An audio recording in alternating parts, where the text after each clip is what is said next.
கர்த்தராகிய நான் அதை காப்பாற்றி அடிக்கடி அதற்கு தண்ணீர் பாய்ச்சி ஒருவரும் அதை சேதப்படுத்தாதபடிக்கு அதை இரவும் பகலும் காத்துக்கொள்வேன். ஹல்லேலூயா. நம்முடைய தேவனாகிய கர்த்தர் இந்த நாளிலே நம்மை பார்த்து ஒரு வார்த்தை சொல்கிறார். நான் இரவும் பகலும் காத்துக்கொள்வேன் என்கிறார்.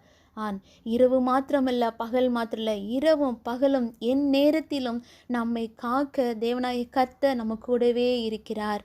நம் குடும்பத்தை பாதுகாக்க, நம்முடைய பிள்ளைகளை பாதுகாக்க, நம்முடைய தொழிலை பாதுகாக்க நம் தேவனாகிய கர்த்தர் நம் கூட இருக்கிறார்.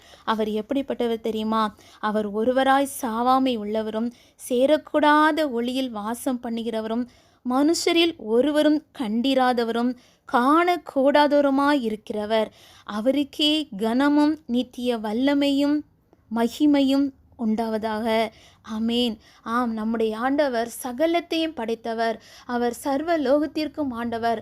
அப்படிப்பட்ட பெரிய தேவனாகிய கர்த்தர் எளிமையும் சிறுமியுமான நம்மை பார்த்து சொல்கிறார், இரவும் பகலும் நான் உன்னை காத்துக்கொள்வேன். நீ எதைக்கும் பயப்படாதே, நீ கவலைப்படாதே. பொல்லாப்பு நிறைந்த இந்த உலகத்திலே என்ன நேரிடுமோ என்று நீ கலங்கி தவிக்கிற உன்னை பார்த்து கர்த்தர் சொல்கிறார், நான் இரவும் பகலும் உன்னை காத்துக்கொள்வேன். ஒருவரும் சேதப்படுத்தாதபடிக்கு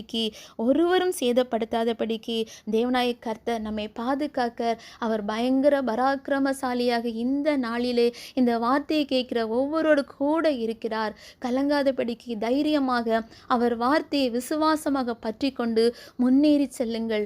மகிமையின் தேவன் உங்களோடு கூட இருந்து உங்களை மகிமைப்படுத்துவார். மகிமை தேவனுக்கே. ஆமேன்.